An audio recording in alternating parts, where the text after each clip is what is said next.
Eu vou mostrar como fazer um teste neurofisiológico rápido e simples, que é valioso na diferenciação de pacientes com Alzheimer, mesmo em estágios iniciais, de pacientes saudáveis. O valor desse teste é bem estabelecido em mais de uma dezena de publicações, como mostra esse artigo de revisão da Clinical Neurophysiology no exemplar de setembro-outubro de 2021. A única dessas publicações em que o achado não foi reproduzido incluiu pacientes que estavam em uso de anticolinesterase, de inibidor de colinesterase. Como esse teste avalia a função da via colinérgica pré-motora, é muito importante que não se esteja em uso de inibidor de colinesterase para realizar o exame. No maior dos estudos citados naquela revisão, o trabalho de Benussi, publicado na Neurology em 2017, o uso de um cutoff para o teste de 0,59 diferenciou Alzheimer de saudáveis com 84% de sensibilidade e 90% de especificidade. Como se pode ter uma ideia olhando para esse gráfico. Os pacientes com Alzheimer em vermelho não têm a supressão da resposta motora quando essa é antecedida por um estímulo que ativa vias colinérgicas pré-motoras, vias inibitórias. E os pacientes normais têm uma supressão fisiológica da ordem de 60%. Aquele único estudo citado de Koch em que não se reproduziu o achado, como eu falei, incluiu pacientes em uso de inibidor de colinesterase. E a propósito, ele descreveu outro teste também simples, com valor para diferenciar Alzheimer em estágios iniciais, Alzheimer estabelecido de pacientes saudáveis, mesmo nessa condição, que eu posso comentar em outro vídeo. Aqui um exemplo de uma captação do teste de Short Latency Afferent Inhibition que eu fiz e um resumo dos cuidados técnicos para seguir a técnica de Benussi. Em resumo, a técnica consiste em posicionar uma bobina em figura de 8 na área motora da mão, captar no primeiro interósseo dorsal e ajustar a intensidade de estímulo de maneira a obter uma resposta motora que oscile ao redor de 1 mV, como se vê aqui.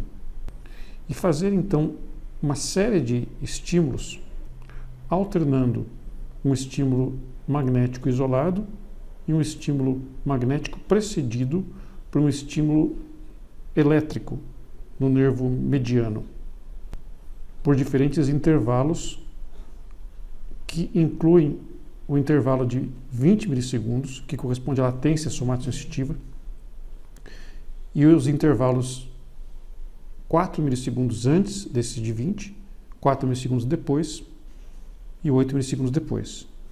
E fazer esses diferentes regimes de estimulação ao menos 5 vezes em cada intensidade.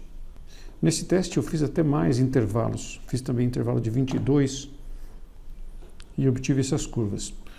Eu vou mostrar como fazer isso com o software NeuroMapNet Omega e o estimulador monofásico NeuroMS. Ao abrir o software NeuroMapNet Omega, clique nesse botão e veja a lista de testes diagnósticos disponíveis com estimulação magnética transcraniana. Esse é o teste de Short Latency Afferent Inhibition, ou estimulação pareada associativa. E há também o teste de busca de limiar motor, de Threshold Tracking de estimulação pareada. Eu sugiro abrir o teste de Threshold Tracking e buscar automaticamente o limiar motor, cuja amplitude está ao redor de 1000 mV, como se define nessa janela aqui. E foi a amplitude usada no artigo do Benussi. Então eu inicio a busca com o eletrodo devidamente posicionado na primeira interósseo dorsal e a bobina corretamente posicionada no hotspot da região da mão. O software automaticamente ajusta a intensidade e encontra aquela que é necessária para obter a resposta ao redor de 1 mV, e eu tive aqui 48% do limiar. Então, no teste de estimulação pareada associativa, eu defino o meu estímulo teste com intensidade de 48. E o estímulo periférico, com o eletrodo posicionado no nervo mediano, nós ajustamos de maneira a obter uma contração visível e leve sobre a eminência tenar, na altura do polegar. Então eu dou estímulos isolados aqui, observo visualmente a contração e depois deixo programado aqui 2 estímulos, o estímulo somatosensitivo e o estímulo motor. E eu posso criar o meu protocolo de maneira muito rápida, apenas clicando nesse botão. Então eu defino que o meu protocolo considera a latência do N20 de, por exemplo, 20 milissegundos, e eu vou testar os intervalos de 20, começando com 20 mais 0, e 20 mais 4 e 20 mais 8 no máximo. E fazendo apenas, por exemplo, os intervalos 0, 4 e 8.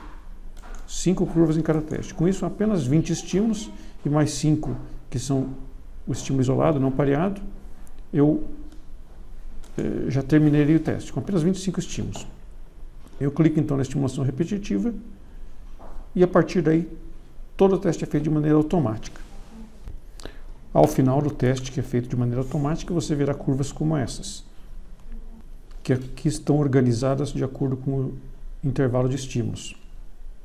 Eu tenho aqui 5 curvas sem o estímulo periférico e as outras curvas são com o estímulo periférico, que aqui você vê a resposta do mediano, captada porque ele está perto do ponto de captação do primeiro troço dorsal. Tem até uma onda F aqui, que não é de interesse, e aqui a resposta motora. E aqui os valores numéricos de cada condição e a representação gráfica, onde nós vemos que, em relação ao basal, 100% de resposta, que o basal aqui foi ao redor de 0,3 mV, houve uma supressão grande, como se espera, de um paciente saudável, bem próximo dos 20 milissegundos ou 22 milissegundos. E essa supressão vai desaparecendo quando o intervalo se afasta desses 20, ou é mais curto ou mais longo, obtendo-se essa curva em U.